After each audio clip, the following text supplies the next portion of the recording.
네, 김진팔입니다.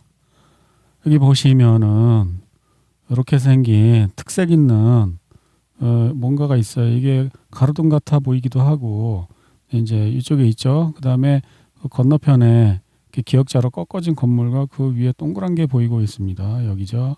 네. 그리고 이제 주변 다 비슷한 것 같고요. 그리고 한번 보시겠습니다. 네, 저기서 뭔가가 터져갖고 연기가 올라오고 있습니다. 이 장소는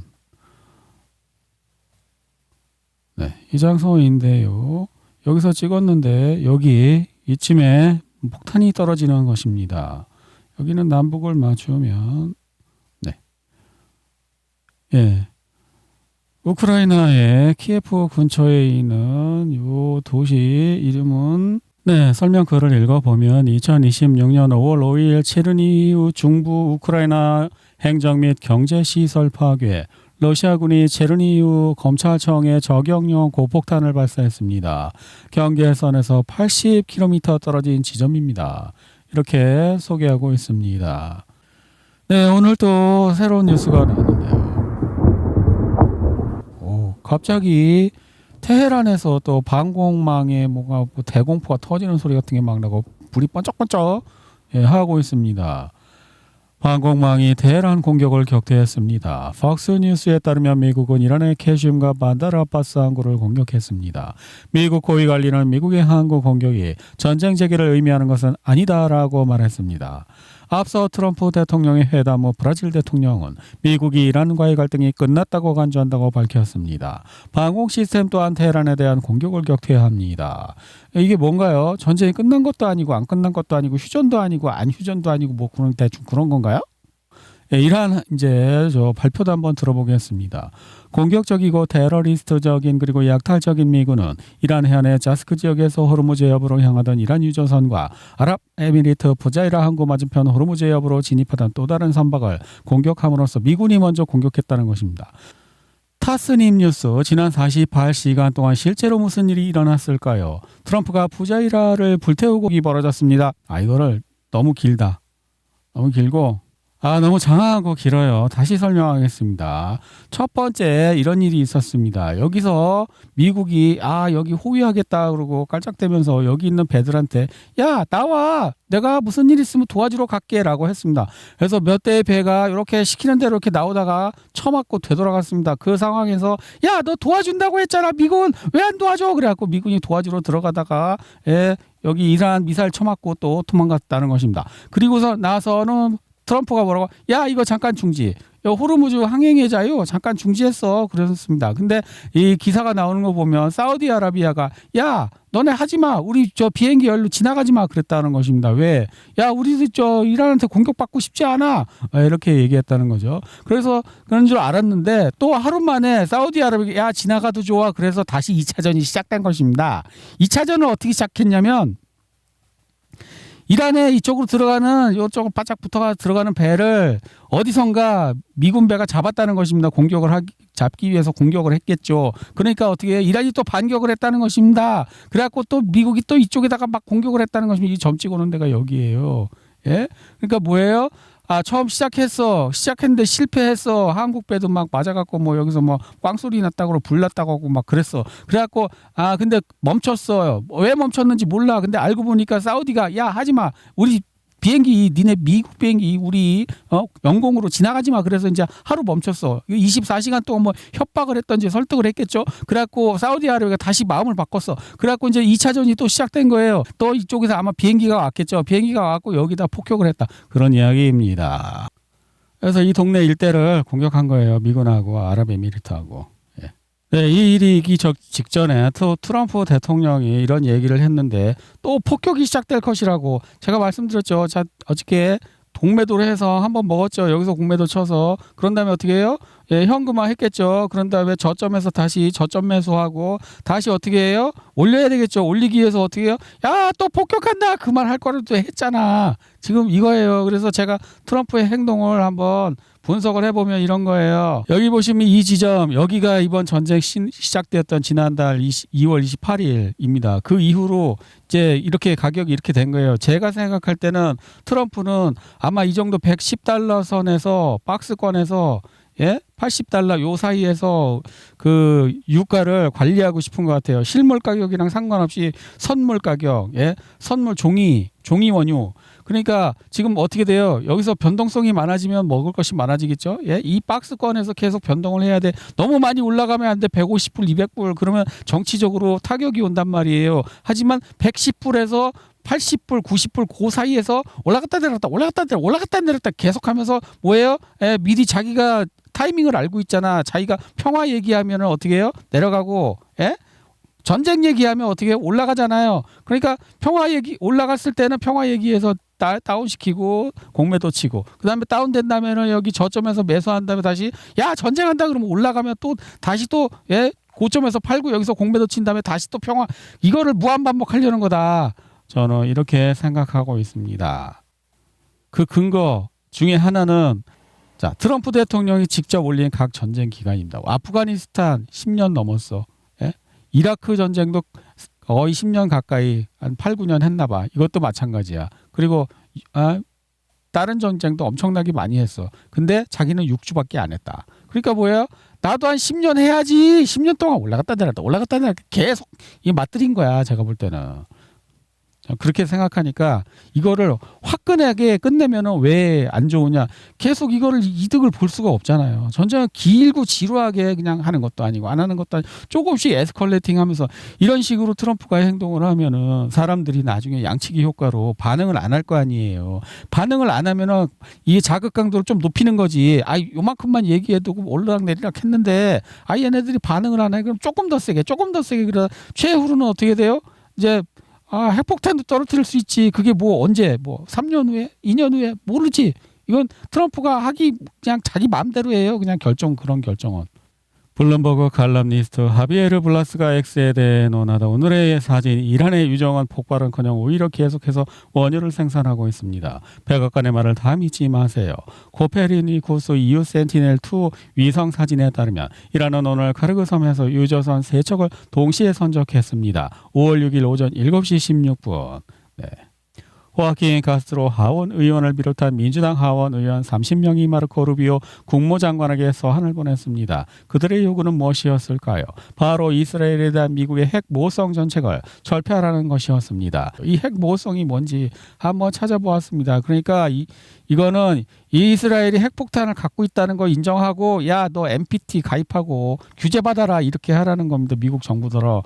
미국은 나는 그렇게 하기 싫은데 그냥 있는 것도 아니고 안 있는 것도 아니고 그냥 모호한 상태로 내비두고 싶은데 왜 그럴까요?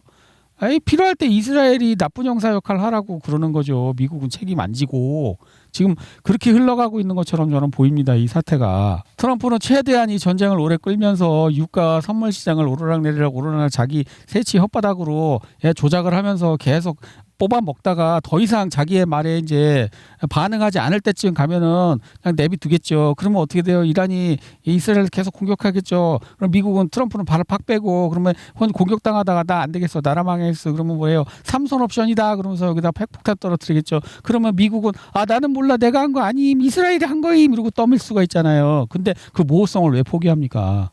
마르코 루비오가 바티칸에 도착했습니다. 그 미국 국무장관이 왜 바티칸에 가갖고 바티칸은 그냥 그 카톨릭 종교단체 아닌가요? 아닙니다. 종교단체이면서 동시에 국가입니다. 이 바티칸이야말로 이란보다 더 강력한 신정정치 체제입니다. 아주 일심동체 교황이 정치 지도자임과 동시에 종교 지도자야.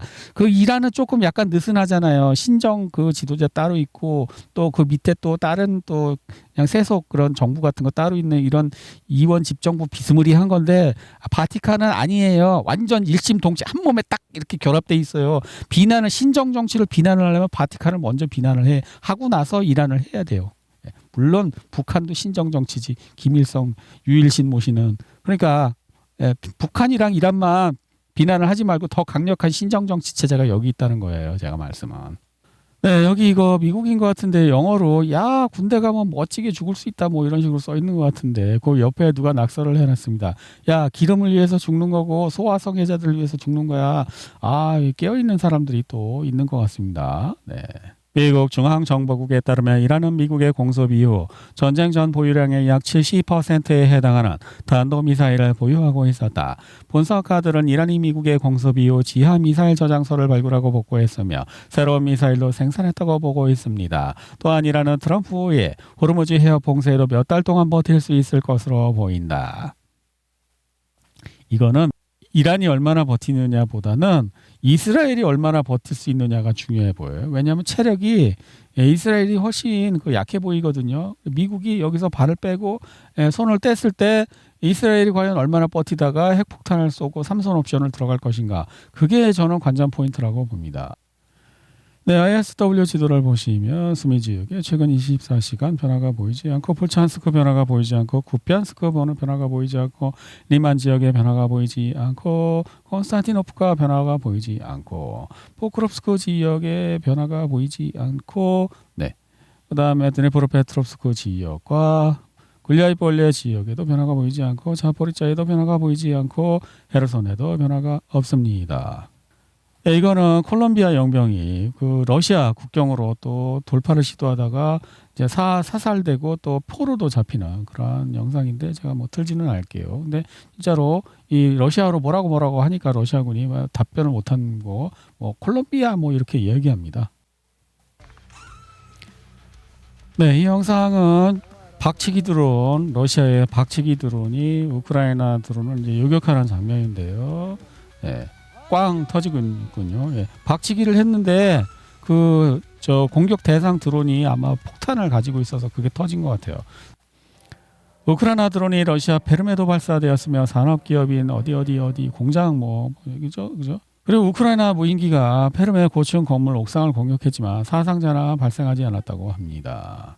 러시아 특수부대 루비콘 부대가 이제 영상을 보냈는데 우크라이나 드론을 이제 박살내는 영상만 모아서 굉장히 많이 나왔기 때문에 새로울 게 없고요. 또 연기 많이 나는 거 보니까 러시아가 또 우크라이나의 어딘가를 또 공격해 탄약고랍니다. 탄약고 카르코프. 그다음에 여기는 이거는 벨고로드 지역에서 우크라이나가 민간인을 공격해서 여성 1명이 사망하고 남성 2명이 부상당했다고 합니다. 그리고 이거는 독일이 아니고요. 그 게란인데요. 제라늄 드론이 날아가는 모습입니다. 카르코프. 그리고 요거는 이제 열차 러시아가 우크라이나 열차를 공격해 갖고 열차가 이제 불타는 거 모험입니다. 그리고 러시아 항공우주군의 순찰 이거 파브 같은데요. 파브 1500 터지는 거 이런 건 많이 봤죠. 그리고 우크라이나군이 여기 있는 창고 무슨 병사들이 창고가 파괴되는 모습이랍니다. 네. 그다음에 이거는 카르코프에 또 주유소 공격받았다고 주유소 42개가 러시아의 공격으로 불탔다고 합니다. 그리고 이거는 수미에서 러시아가 그 삐라 뿌리는 거랍니다. 라트비아에서 드론 한 대가 여객 열차를 공격했다고 합니다. 그래서 이거는 어떤 가설이 있냐면은 인공지능으로 열차를 공격하게끔 프로그래밍 됐는데 러시아가 아마 GPS 그 유도로 엉뚱한 좌표로 보내갖고 거기 지나가다 보니까 여기 맞는 것 같은데 여기 러시아 같은데 그러니까 이제 인공지능으로 열차를 공격하지 않았냐 그러한 이제 가설이에요. 그러나 라트비아 측의 반응은 라트비아 석유 저장소를 공격한 드론의 배후가 어디인지는 중요하지 않습니다. 가장 중요한 것은 이 사건의 책임이 러시아에 있다는 점입니다. 그렇지, 러시아가 침략을 했으니까 우크라이나가 실수 좀 할 수도 있지 뭐 이런 논리인 것 같습니다. 에비카 실리나 라트비아 총리. 많은 사람들은 비록 면적은 작지만 공격적인 성향을 보이는 나토 회원국의 영공에서 드론을 격추하는 것이 왜 불가능한지 이해하지 못합니다. 하지만 이제 이번 수순으로 상대방이 자기 영공으로 러시아를 공격하기 위한 드론이 지나가고 있는 걸 인지를 했음에도 불구하고 그거를 요격하거나 격추할 의사가 없거나 능력이 없을 경우 러시아가 라트비아 상공에서 우크라이나 드론을 격추해도 국제법상 합법이다. 그런 내용입니다. 예. 러시아는 법을 굉장히 철저하게 지켜요. 이게 뭐예요? 야학자의 특성입니다. 예. 미국은 자기가 강자라고 생각하고 있기 때문에 법이고 뭐고 다 무시하죠. 예. 일진이에요, 일진. 자기가 생각할 때는 일진이니까 일진은 법을 안 지키는 거예요. 자기 꼬붕들한테 똘마니들 빵셔틀들한테 내가 법을 만들어서 강요하는 거, 이게 바로 그 규칙 기반 그거예요. 규칙 기반 국제 질서인가 뭐 그런 거 얘기하는 게 그 규칙 기반이란 말이 이 말이에요. 깡패 규칙인 거죠. 깡패 왕초는 규칙을 안 지켜도 되고 똘마니들, 예? 꼬붕들 빵셔틀들만 규칙을 지켜야 된다 그거예요. 근데 지금 뭐예요? 저 미국 기준에 의하면 어떻게 해야 돼? 러시아는 이 규칙을 철저히 잘 지키고 있잖아. 내가 정한 건데 너는 새끼야 내 아래야. 이런 느낌으로 바라볼 수 있잖아. 물론 푸틴이 그렇게 생각하는지는 모르겠어요. 하나는 러시아에 공격하고 있는 거고 하나는 라트비아에 떨어진 건데 똑같이 생겼답니다. 그러니까 우크라이나 거 맞다는 얘기죠.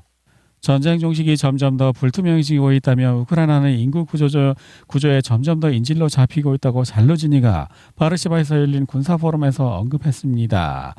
우크라이나의 미래는 인구 구조에 달려 있으며 결과적으로 패배는 불가피하다고 덧붙였습니다. 사람이 없어서 군대에 나라 지킬 사람이 없대요. 그러니까 결국은 이거 해결 못하면 질 거라고 잘루지니가 얘기했답니다. 우크라이나는 EU에 거주하는 자국민의 귀국을 준비하기 위해 그들에 대한 정보를 확보하고자 합니다. 이는 우크라이나 사회정책부 장관 울루틴이 발표했습니다. 귀국 조건에 대해서는 이미 유럽연합 집행위원회가 논의했습니다. 그러니까 외국으로 도망간 난민들 붙잡아갖고 전쟁터에 쓸어 넣어서 이제 마지막 피 한 방울까지 다 뽑아면 먹겠다는 거죠. 예. 네, 이 사람은 우크라이나 정신지체 장애자인 것 같은데 전쟁터에 잡혀왔는데 군복도 안 주고 총도 없고 훈련도 못 받고 이 밑에 이 영어로 쓴 게 그것입니다. 예. 이 사람이 아디다스 옷 입고 나왔어. 이거 러시아 문화권이야. 러시아에서는 이 아디다스 최고거든요. 예. 나이키보다 아디다스가 최고예요. 근데 지금 이 사람 정신지체자인데 잡혀왔어. 이 사람은 우크라이나 사람인 것 같은데 야체니우크라는 우크라이나 사람은 아무런 조건 없이 장기간 무기와 자금을 지원받는다면 러시아를 격파하겠다고 약속해. 야, 이런 사람들 데리고 러시아를 격파하겠다는 거냐 지금? 잘루준이도 이거 지금 사람 없어갖고 힘들어 죽겠다고 그러는데 완전 돈독이 올랐구나. 우크라이나에 필요한 것은 무엇일까요? 우리는 우크라이나에 대한 장기적이고 강력하며 흔들림 없는 군사적 재정적 지원이 필요합니다. 돈을 주세요. 많이 주세요. 우크라이나의 최대 부패 스캔들에 대해 볼로디미르 젤렌스키 대통령은 침묵을 지키고 있습니다. 지난주 언론인과 국회의원들이 공개한 최근 유출 자료에 따르면 젤렌스키 측근에 영향을 미치는 최대 부패 스캔들이 에너지 부분을 넘어 확산된 것으로 나타났습니다. 이와 관련해서 러시아가 야 이번에 너 공격하기만 해봐 전승절에 그러면 너 저 뭐 키예프 중심가에 공격하겠어. 근데 그거 이용당할 수 있다고. 그 잔해는 촬영되어 서방으로부터 최대한의 자금을 뜯어내기 위한 수단으로 활용될 것입니다. 이제 그리고 시선 돌리기 가능하죠. 지금 부패 문제로 엄청나게 시끄러운데 이거 이제 내용이 그거예요. 파괴된 키예프 중심부의 이미지는 순식간에 부패 스캔들을 언론의 헤드라인에서 지워버리고 시민들을 다시 결집시키며 서방 자금의 유입을 보장할 것입니다. 그렇게 좋은 생각 같지 않다는 것입니다. 예? 키예프에다 공격하면은 야 잊어버려 부패 스캔들 잊어버리고 야 러시아가 공격했다 우리 단결해서 싸우자 막 이렇게 할 수 있는 그 선전 재료를 주는 거라는 이러한 의견도 러시아 쪽에서 나오고 있습니다. 네, 메드베데프가 신문에 굉장히 명문장을 올렸는데 제가 읽어보니까 너무 멋진, 이 사람은 문학적인 소양이 굉장히 높은 것 같아요. 근데 너무 길어서 제 텔레그램에 링크하겠습니다. 너무 길어요. 하여튼 멋진 명문장이 많이 이 사람은 나오는 것 같아요. 그래서 러시아 대통령쯤 하려면은 이 정도 수준은 돼야 되는구나라는 그런 걸 좀 느꼈어요. 근데 너무 길어. 전쟁으로 인해 슈퍼 박테리아 확산, 우크라이나 분쟁, 유럽 전역의 항생제 내성 확산 가속화. 이거 그 항생제가 내성이 생겨갖고 박테리아가 안 듣는데요. 근데 이거 한국에서도 이런 뉴스 많이 나왔었거든요.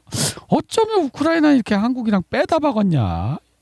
국민들이 소속감 없는 것도 마찬가지고 항생제 내성까지 우크라이나 한 70년 있으면 웅크타드 가입하시겠네, 한국처럼. 이거 미국 같은데요. 미국에서 갤런당 7달러 11센트. 그래서 얼마인지 한번 제가 구글 AI에게 물어봤습니다. 갤런당 7달러, 그거는 리터당 몇 원인가? 한국식으로 계산하면 2,536 리터당. 엄청 비싼 거네요. 한국이 이렇게 보면 그 석유 가격 방어 잘하고 있어요. 이런 거는 잘하는 건 잘한다고 칭찬해 줘야죠. 네. 저는 무조건적인 국뽕을 싫어하는 것이지, 객관적으로 잘하면은 그거는 인정이에요. 제가 무조건 막 국가 이런 건 아니에요. 트럼프 오늘 무슨 일이 있었는지 아세요? 휘발유 가격이 크게 떨어졌고 주식시장은 크게 올랐어요. 야, 또 금방 올리는 말을 해놓고 행동을 또 전쟁이나 월요일날 또 유가시장 어떻게 될지 모르겠는데. 그러니까 금요일날 이렇게 딱 터뜨려 놓으면은 올라도 그렇게 엄청나게 오르지 않는 거죠. 그러니까 그 박스권 안에서 제가 볼 때는 유가를 110달러 위로 안 올리고 요 정도 선에서 박스권 안에서 관리하려는 저는 트럼프의 의지가 보이는 것 같아요. 이렇게 계속 이제 자기가 올라갔다 내려갔다 하면 타이밍을 자기가 만드니까 얼마나 돈 벌기 쉽습니까? 근데 이걸 빨리 끝내고 싶겠습니까? 네, 그리고 제가 어저께 유튜브 추천 동영상으로 이 영상을 봤는데요. 굉장히 깁니다. 2시간짜리입니다. 그런데 이분이 굉장히 똑똑한 분인 것 같아요. 중국 사람인데 그 예일대에 나왔는데 이제 중국에서 고등학교 교사를 하고 있습니다. 유튜브에서 최근에 상당히 많은 인기를 얻어갖고 이제 유명해진 사람인데 그 지금 나타나는 현상, 그 트럼프 이제 당선되고 뭐 이란 전쟁하고 여러 가지 예언을 했는데 상당히 많이 맞았어요. 근데 여기서 이제 2시간 설명하는 건 전체적인 그림, 지금 세계적으로 벌어지고 있는 일의 전체적인 그림을 이제 설명을 했는데 제가 이거 2시간 재밌어서 봤거든요. 물론 제가 이분의 의견에 100%다 동의하지는 않습니다. 제 생각에 이건 아닌 것 같은데 라는 것도 있지만 미래는 모르기 때문에 이 사람 말이 맞을 수도 있지, 그런 입장인 거거든요. 하지만 전체적인 그림을 보는 데 있어서 2시간을 이걸 봤는데 전혀 시간이 아깝지 않았다. 그리고 이 사람의 이론도 상당히 흥미롭다. 그러나 100% 동의는 하지 않는다. 제가 텔레그램에 링크하겠습니다. 네, 제가 이 영상에서 가장 재미있었던 부분을 꼽으라면 바로 이 부분인데요. 동굴의 비유인데 이게 뭐냐면 실체는 여기 있는 거예요. 이게 뭐냐면 극장 구조랑 똑같아요. 이 사람들이 관객이에요. 관객인데 이제 동굴이라고 한 거예요. 플라톤 시대의 비유니까. 자, 이 벽에, 동굴 벽에 비치는 거예요. 이 불에 이제 그림자 이런 게임을 하는 거예요. 그래갖고 극장처럼 그림자로 막 그림자 놀이를 보여주는 거예요.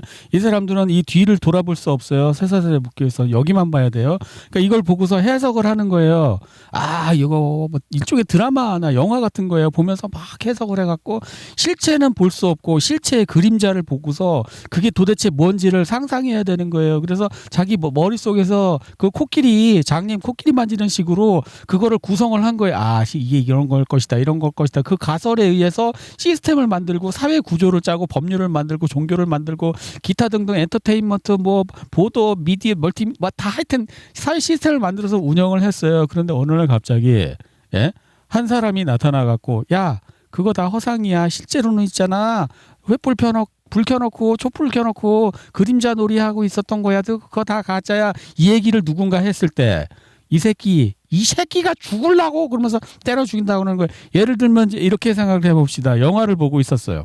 자, 영화를 보고 있었다고 생각을 해봅시다. 옛날에 그 엽기적인 그녀라는 영화가 유행했었던 적이 있었습니다. 그 엽기적인 그녀가 굉장히 재밌었는데 제가 그때 그 데이트라는 걸 처음 했어요. 어떤 아가씨랑 같이 그걸 보고 있었어. 그 아가씨가 나를 좋아했으니까 그 영화를 같이 보러 왔겠지. 근데 제일 마지막에 정말 비현실적인 장면이 있는 거야. 큰 소나무가 있고 그 남자 주인공이 그 큰 소나무를 직접 심었대, 거기다가. 그리고 거기 무슨 하여튼 정확히 기억은 안 나는데 저렇게 큰 소나무를 저기다 심으려면 돈이 얼만데. 그리고 저 소나무가 저 밑에 잔디도 저렇게 잘 관리된 것 봐. 이건 정말 비현실적인데. 그러니까 그 여자애가 나를 쳐다보면서 인상을 찌푸렸던 기억이 납니다. 잘 안 됐습니다, 걔랑. 왜? 나는 현실을 말했거든. 하지만 걔네들은 그 엽기적인 그녀가 보여주는 환상 속에 심취하고 싶었던 거야. 지금 이 사람이 이 얘기를 할 때 제 과거 얘기가 딱 떠오르면서 이거에 해당되는 가장 이 대표적인 인물이 누구죠? 네? 이렇게 이 사람처럼 진실을 말하고 죽었던 사람이 누구죠? 예수 그리스도. 예? 예수가 그래서 죽은 거예요. 너네들 그거 다 그림자야. 실체는 사실은 이거고 내가 바로 실체고 내가 그 너희 성경책에 나오는 그 수많은 양, 염소, 소, 뭐 이런 비둘기 그 희생제사의 핵심이 나야. 그랬더니 죽여버렸잖아. 예? 진실을 말하면은 사람들이 싫어하는 거에 왜 자신들이 가상의 환상이 깨지기 때문에. 예. 그래서 이 사람이 한 얘기 중에 제일 재밌었던 게 저는 이거였어요. 그런데 과연 어떤 사람들은 왜 이렇게 진실을 깨닫고 왜 어떤 사람들은 환상 속에 취해 있나. 이 사람은 고통스러웠고 백수였고 시간이 많았고 생각할 시간밖에 없었어요. 나는 왜 돈이 없나, 나는 왜 여자가 없나, 나는 왜 결혼을 못하나, 나는 왜 아이를 못 낳나, 나는 왜 이렇게 가난한가. 생각을 계속할 수밖에 없는 환경에 강요된 거예요. 그래서 생각을 계속하면 어떻게 돼? 머리가 계속 좋아지겠지. 상상력이 좋아지고. 그리고 진실을 어떤 게 진실인가 자꾸 찾아다니다 보면은 나와요. 이 사람이 엄청 똑똑해서 그런 게 아니고 그냥 그 시간이 많았을 뿐이야. 그런데 그래서 이분의 의견과 제가 동의하지 못하는 부분이 있다고 했죠. 그건 뭐냐면은 이분이 이제 마무리를 항상 그 할리우드 스타일을 알잖아요. 미국 생활하고 영어도 잘하니까. 그러니까 마무리를 해피엔딩으로 끝내야 된다는 걸 알고 있어. 그래서 인간에 대한 희망적인 인간의 본성은 선하다. 그 희망적인 이게 그 공산당이 실패한 이유입니다. 인간을 성선설로 봤기 때문에. 근데 이제 얘기를 하는 거야. 왜? 이 사람은 신을 안 믿잖아. 예? 기독교인은 성악설이에요. 무조건. 인간에게 희망을 품지 않아요. 신에게 희망을 품지. 근데 하여튼 이분이 그런 얘기를 하는데 그 이유를 얘기해요. 자기 마누라가 자기가 정말 가난하고 못 살았었는데 자기를 사랑해주고 자기 아이를 낳아주고 나와 함께 운명을 같이 해주었다. 그러니까 인간은 선하다. 대충 이런 느낌으로 얘기를 하고 있었어. 근데 당신 마누라 입장에서 생각을 해보자고. 중국이야. 중국에서 예일대 출신 남편감 구하기 쉬워? 그리고 당신이 그때 백수고 돈을 못 벌지 않았으면 이 여자가 눈에 찼을까? 그 여자는 자기가 주변에서 구할 수 있는 수컷 중에 가장 뛰어난 수컷을 고른 것뿐이야. 왜? 그게 무리짓는 포유류의 암컷의 짝짓기 경쟁 규칙이거든. 제가 이 얘기를 이 사람한테 했다 칩시다. 그럼 이 사람이 날 죽이고 싶겠죠? 바로 그런 이유로 죽은 거예요. 예수도. 그리고 이 동굴의 비유에 나오는 이 사람이 얘기한 바로 그 진실을 말한 사람도 그래서 죽은 겁니다. 그래서 이게 재밌었던 거예요. 네, 이상 김진팔이었습니다.